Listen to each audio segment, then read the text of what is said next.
salut les turfeuses, salut les turfeurs, bienvenue pour un nouveau pronostic de Benoît Requin. Merci pour vos likes, pour vos commentaires, n'hésitez pas à vous abonner pour recevoir tous mes pronostics tous les jours et pour accéder à tous mes tickets pour la course du Quintet, vous avez deux moyens, par mon site internet Benoît Requin ou par le bouton rejoindre.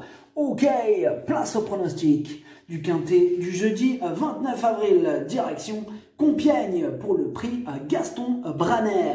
Et 3600 mètres, 16 partants, réunion 1, course 1, indice de confiance 2 sur 5.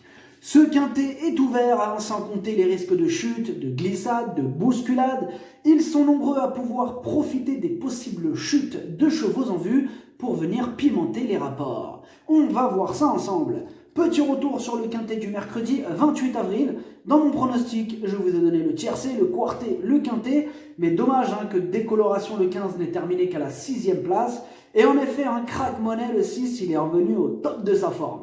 Pour les membres de mon site internet Benoît Requin et les membres Yo-Yo, Total, VIP, ce mois d'avril, il monte à 16 343 € de gain et au total, depuis le mois d'octobre, on a atteint la somme de 109 596 € de gain. Vous avez deux moyens pour récupérer mes tickets pour la course du Quintet, par mon site internet Benoît Requin ou par le niveau Yo-Yo, Total, VIP en passant par le bouton rejoindre.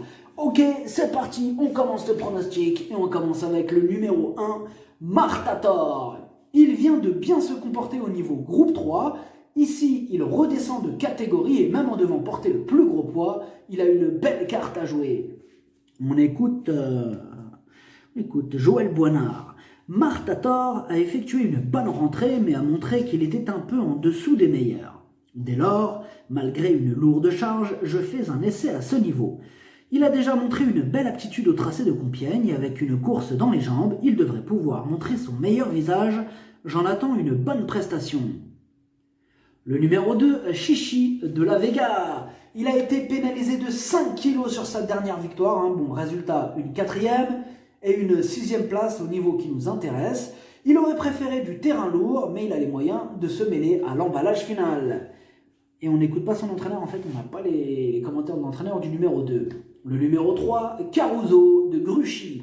Il reste sur une belle victoire dans le Quintet du 13 mars. Il a été pénalisé de 3,5 kg là-dessus, mais il semble encore compétitif. On écoute Yannick Foin. Caruso de Gruchy vient de sauter un engagement à cause de boutons au niveau d'un boulet.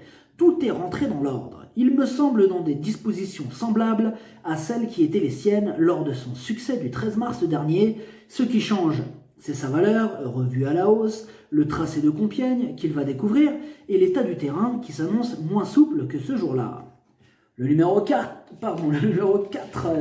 Terstan. Il reste sur un échec dans la course référence, il a terminé seulement 9e ce jour-là, et pour cette raison, d'autres chevaux passeront en priorité. On écoute encore Yannick Foin. Terstan avait été ralenti après son bon meeting de Cagnes, et dernièrement, pour ses débuts dans les handicaps, c'était une vraie rentrée. Je dis, j'en espère du mieux. Maintenant, ce mieux sera-t-il suffisant pour le voir jouer les premiers rôles? Je dis, cela reste à prouver. Le numéro 5, Kill Bill. Seulement 3 courses à son actif, il manque d'expérience, mais des progrès sont attendus sur sa course de rentrée. Attention à lui. Et on écoute Gabriel Linders. Kill Bill découvre les handicaps jeudi. La valeur attribuée me semble très acceptable pour un cheval lauréat d'une course à condition à Hauteuil.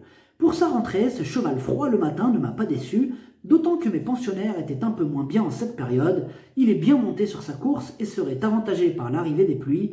Je redoute en priorité les numéros 1 et 2. Le numéro 6, On Your Mark. Il a couru une seule fois en haie pour une belle victoire. Ensuite, 3 courses en steeple, 3 fois à l'arrivée.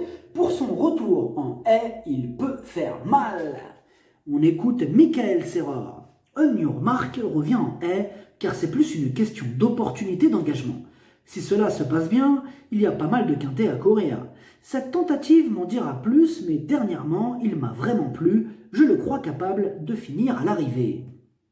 Le numéro 7, Happy, de rêve. Il passe un test à ce niveau, mais il fait de son mieux en course. À l'issue d'un bon parcours, il va tenter de jouer les troubles fêtes.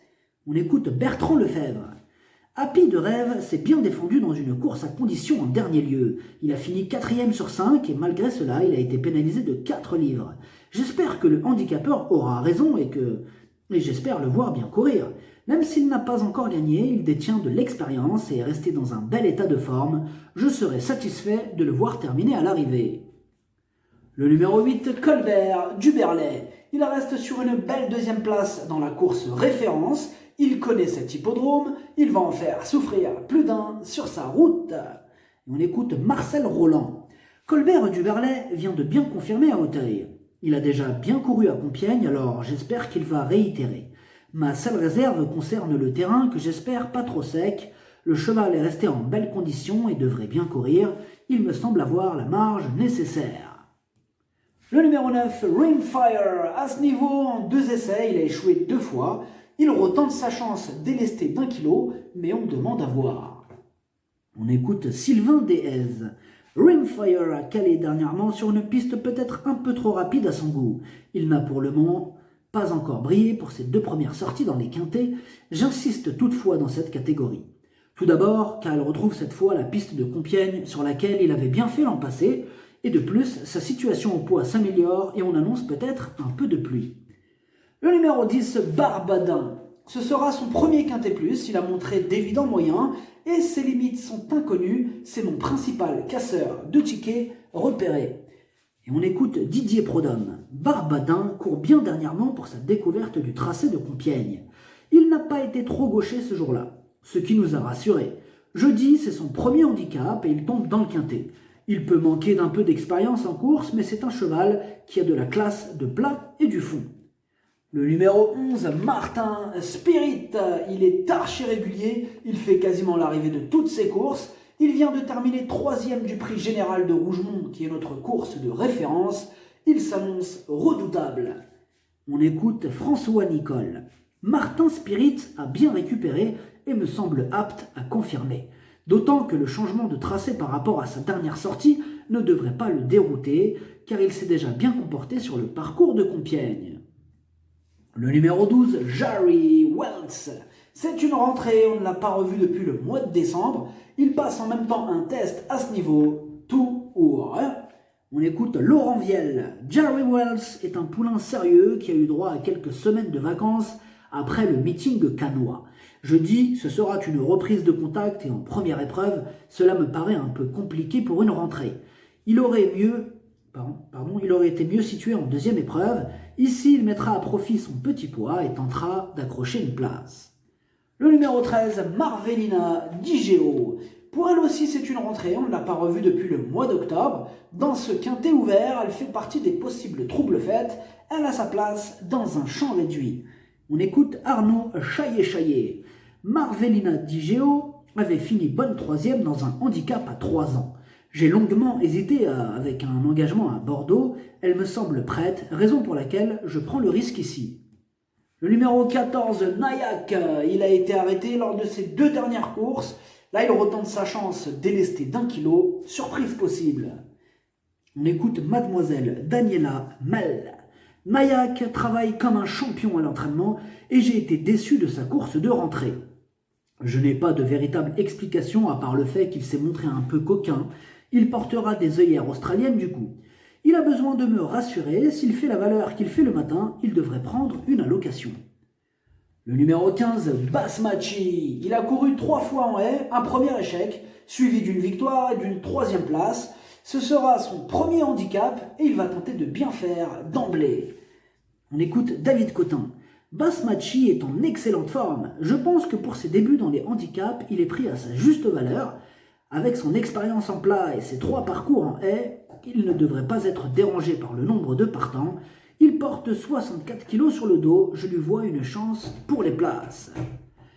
Le numéro 16, Valentine, seulement 4 courses à son actif, 2 échecs et 2 petites places. Ici, elle monte de catégorie, elle affronte les mâles, mais elle va tenter de profiter de sa situation en bas de tableau. On écoute Sylvain Déhez. Valentine a 2 bonnes sorties cette année. Elle était tangente. Je lui voyais une belle chance en seconde épreuve. Elle est finalement en première. On va voir.